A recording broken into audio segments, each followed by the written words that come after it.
अगर आपको डर है कि आपके कंप्यूटर से किसी ज़रूरी सॉफ्टवेयर को कोई अनइंस्टॉल ना कर दे, तो आप इसे रोक सकते हो, क्योंकि जहां पे आपके कंप्यूटर को एक से ज़्यादा लोग यूज़ करते हैं वहां कोई भी आपके पीसी से सॉफ्टवेयर अनइंस्टॉल कर सकता है और आपको नुकसान हो सकता है।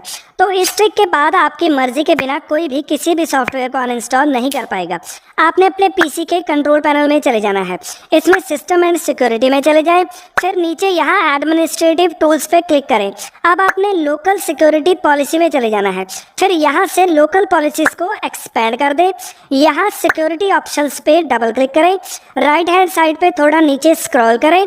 अब आपने यहाँ इस वाली ऑप्शन पे डबल क्लिक करना है, तो इसमें पहले से ये वाली वैल्यू सेट होगी, इस पे क्लिक करें।